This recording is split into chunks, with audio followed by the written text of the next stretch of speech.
कमला सड़क किनारे पैदल ही कहीं जा रही थी, तभी उसकी नजर एक गाड़ी पर गई। गाड़ी से उसकी बहुत पुरानी सहेली सुधा बाहर निकली। सुधा, सुधा, कौन हो तुम? क्या चाहिए? और मेरा नाम तुम्हें कैसे पता चला? तुम शायद मुझे भूल गई, पर मैं नहीं। मैं तुम्हारी सहेली कमला। हम एक साथ एक ही क्लास में पढ़ा करते थे। मैं तुम्हारे लिए रोज माँ के हाथ के बने आलू के पराठे लाया करती थी। याद आया? हाँ हाँ, याद आया। कमला, तुम कितनी बदल गई हो, मैंने तुम्हें पहचाना ही नहीं। अच्छा बताओ, तुमने अपनी ये क्या हालत बना रखी है? मांग में सिंदूर और गले में मंगलसूत्र देखकर तो लगता है जैसे तुम्हारी शादी हो गई है।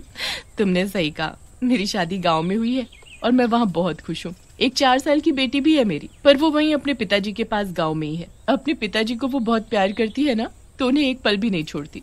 मुझे यहाँ कुछ काम था, इसीलिए आई थी। ओह माय गॉड, ये तुम क्या बोल रही हो? शहर में पढ़ी लिखी और शादी गांव में, कैसे रहती होंगी तुम वहाँ? मुझे देखो, मेरे माँ बाप ने मेरी शादी एक रईस खानदान में की है। आराम से एसी में रहती हूँ, और तो और 2 कदम चलने के लिए भी मैं गाड़ी में ही जाती हूँ। शहर की तो बात ही कुछ और है, वो बात गांव में कहा। तूने गांव में शादी करके अच्छा नहीं किया। गांव में आके रखा ही क्या है? घुटन भरी जिंदगी, बस 2 वक्त की रोटी, पति और बच्चे का प्यार मेरे लिए बहुत है। जो सुख शांति गांव में है वो शहर में तो बिल्कुल नहीं है। अब तू मुझसे बहस करेगी? अरे मैं कह रही हूँ ना कि तुम्हारे गांव से अच्छा हमारा शहर है। दोनों बहस पर उतर आते हैं। बातें करते करते उन्हें काफी रात हो जाती है और उन्हें ये नहीं पता था कि वो सड़क के बिल्कुल बीचों बीच आ गए हैं। तभी सामने से एक ट्रक आता हुआ दोनों को कुचल कर चला जाता है। मरते ही दोनों सहेलियां चुड़ैल बन जाती हैं।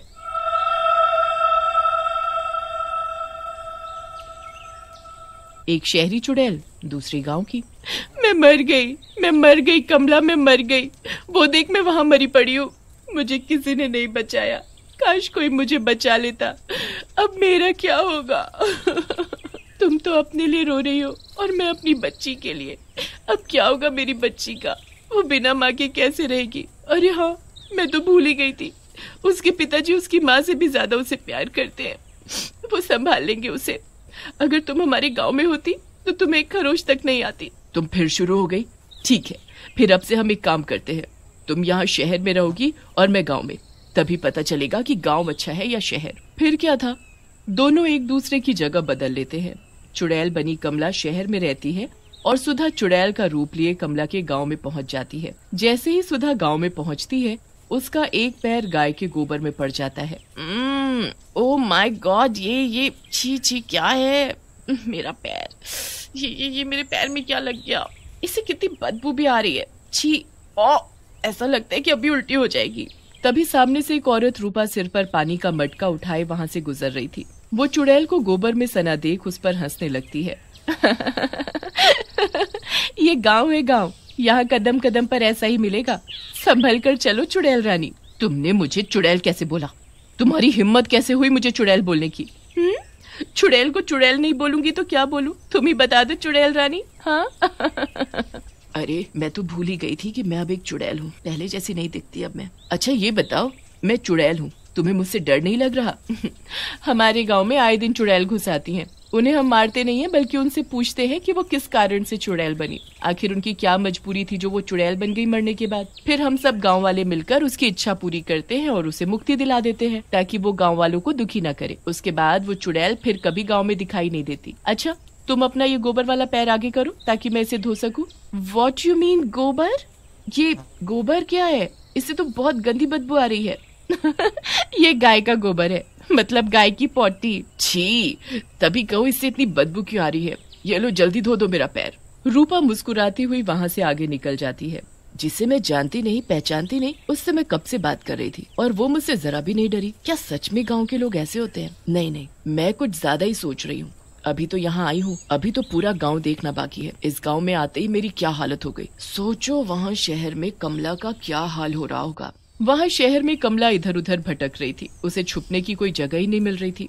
ये शहर इंसानों से भरा पड़ा है, पैर रखने तक की जगह नहीं है। कुछ समझ ही नहीं आ रहा कहाँ जाऊँ। तभी कमला को सामने पकौड़ों की दुकान दिखती है। वो सीधी वहाँ घुस जाती है। भैया, क्या मुझे थोड़े पकौड़े दोगे? बहुत भूख लगी है, इसके मैं तुम्हें पैसे भी दूंगी। हाँ, क्यों नहीं। मैं भी तुम्हें कोई फ्री में तो दूंगा नहीं है, पैसे तो देने ही पड़ेंगे। जैसे ही वो भैया सिर उठाकर चुड़ैल को देखता है तो उसे देखकर डर से थरथर कांपने लगता है। तुमने पहले क्यों नहीं बताया कि तुम चुड़ैल हो? मैं तुमसे पैसे ही नहीं मांगता है। तुम ये पकोड़े फ्री में खाओ, पर मुझे मत खाना, चाहे तो सारे खा लो। पकौड़े वाला भैया तुरंत वहाँ से भाग खड़ा होता है। पकौड़े वाला भैया तुरंत वहाँ से भाग खड़ा होता है और एक तांत्रिक को अपने साथ बुला लाता है। वो देखो, वो रही चुड़ैल। मेरी दुकान पर चुड़ैल ने कब्जा जमा लिया है। बाबा, अब आप इसे अपनी तंत्र विद्या से भगा दो। आपको जितना पैसा चाहिए मैं तुम्हें दूंगा। हाँ? ऐसी पता नहीं कितनी ही चुड़ैलों को हमने भस्म किया है। ये चुड़ैल हमारे सामने कुछ भी नहीं है, अभी देखो। तांत्रिक थैले से भस्म निकालता है और मंत्र पढ़ने लगता है। नहीं नहीं, ऐसा मत करो, मैंने तो किसी का कुछ नहीं बिगाड़ा। फिर तुम लोग बिना वजह मुझे क्यों तड़पा रहे हो? इससे पहले कि ये तांत्रिक मुझे भस्म करे, मुझे यहाँ से गायब होना होगा। चुड़ैल फौरन वहाँ से गायब हो जाती है और किसी के घर पहुँच जाती है। अगर मैं थोड़ी देर और वहाँ रहती तो उस तांत्रिक ने मुझे भस्म ही कर दिया होता, पर ये मैं कहाँ आ गई? चुड़ैल मनोहर के घर में थी। मनोहर जैसे ही नींद से उठता है, उसकी पत्नी उसके लिए कॉफी लेकर आती है और मनोहर के हाथ में थमा देती है।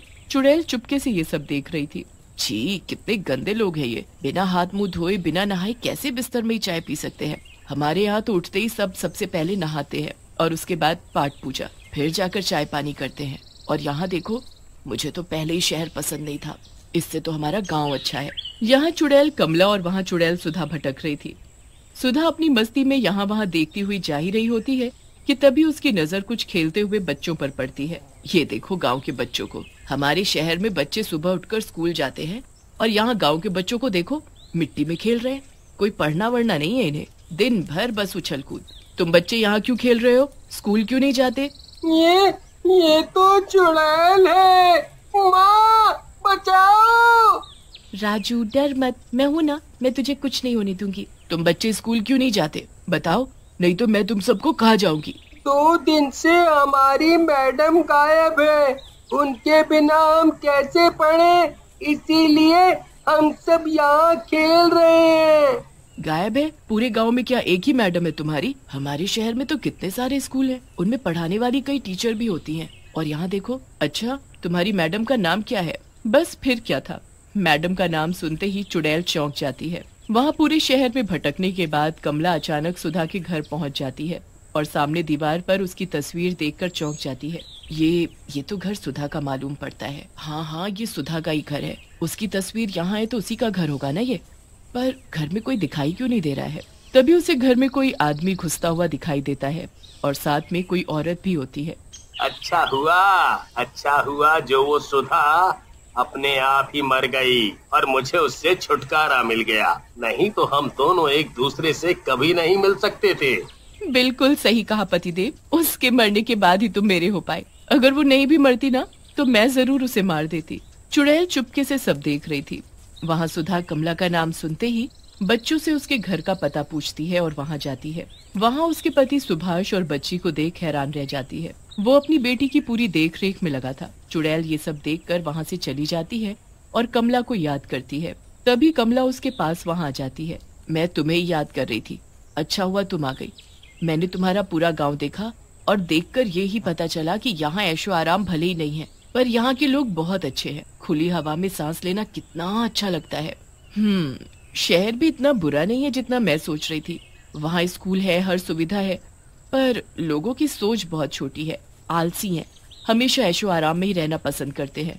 और हाँ, एक बात तो मैं तुम्हें बताना ही भूल गई, मैं तुम्हारे घर गई थी। तुम्हें मरे हुए 2 दिन भी नहीं हुए कि तुम्हारे पति ने दूसरी औरत से शादी कर ली। वो अब वहीं तुम्हारे घर में रहती है। सुधा ये सब सुनकर रोने लगती है।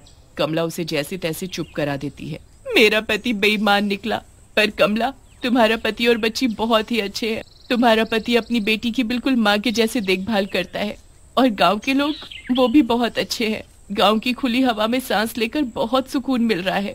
दोनों चुड़ैलों को अपनी अपनी जगह बदलने के बाद पता चला कि दोनों ही जरूरत की जगह है, शहर भी और गांव भी।